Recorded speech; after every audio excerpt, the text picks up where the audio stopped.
had one of the most sexiest body. At ito yung mga napili namin. So I hope you guys enjoy the press con. And there's more to come. We have the finals night at Sky Dome. And I hope to see you around. Pasensya na po, I'm overwhelmed that you're all guys here. Despite na maraming kasabay, I'm very thankful. But this is a product ng hindi lang dahil sa akin. This is a product because pinagsama-sama doon, pinagtulong-tulungan ng mga handlers and production staff ng MC Production. Maraming salamat po. And thank you and God bless. Salamat po.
Who? Good evening po. Good evening to each and every one of you na pumunta kayong gabi. Maraming salamat po sa pagsuporta sa boss mo. Anong sinalihan mo ng contest before? Before I join here, nag-join muna po ako sa King of the North Regional Pageant. And after that, after I was able to makakuha ng titles ng King of the North, Luzon, punta po ako agad sa... Actually po, hindi ko pinag-aaralan. Pero ano po siya, pinilit ko lang po siya. Nalaman po niya na, na napaka-prestigious po ng pageant na to, kaya pumayag po sa akin. And then yun, kaya ako sumali kasi dito ko nang galing eh. Dito ako nag-start. Kahit pa paano, kahit wala trabaho, or may mga gantong prestigious sa akin na trabaho. Sa girls yata, meron na rin Viva Max artist dito, di ba? Yung number 7. 7, yan. Number 7, yeah. Hi, good evening. My name is Deverly. Yes po, kung opportunity po pagpapasexy, why not? Since na-start ko na po siya, I'm from Viva Max. Nakagawa na po ako ng 2 movies. And ready po ako sa sexy roles. Thank you po. That's why it's risque. Thank you, Kuya Jan. Cooking, Okay. Does size matter as a Filipino man? To me, no. Why do you say so? Because it's all about the performance, not the size. Thank you very much. Number 12. Number 12. May I get your name, please? Yes, good evening. My name is Nash Mendoza from Dagupan City, Pangasinan. Mes? Nash. Okay, Nash. Question. At this day and age, bilang lalaking Pilipino, ano pa sa'yo ang value ng virginity ng isang babae? At this day and age, I'm repeating the question. Bilang Pilipino, sa millennial times na to, importante ba ba sa isang lalaking Pilipino ang virginity ng isang Pilipinong babae? At bakit? Hindi na po kasi once na nakita mo yung babae at na pamahalo ka po talaga sa kanya, hindi mo na iisipin yung kanyang virginity po. Yun lamang po. Maraming salamat. Thank you very much. Thank you very much. Can I ask Princess, request? Is Princess? 29 29. Move over here, okay. 1, 2, 3, 4, 5, 6, 7, 8, 9, 10, 11, 12, 13, 14, 15, 16, 17, 18, 19, 20, 21, 22, 23, 24, 25, 26, 27, 28. Nasa pa yun? Ilan ba sabi mo? 29. Yan. And you are? Sash. Starting of the press, Sash. Number 16. Do we have the sash? Yes po. For the male category is the next. Award po ng ating producer. Third and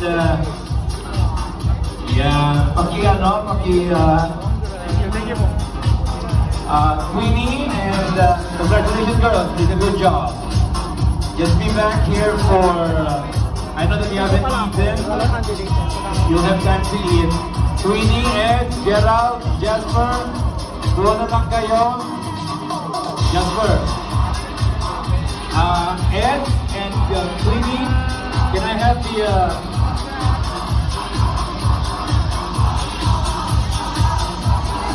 we're gonna give out, according to Mark, that give us all the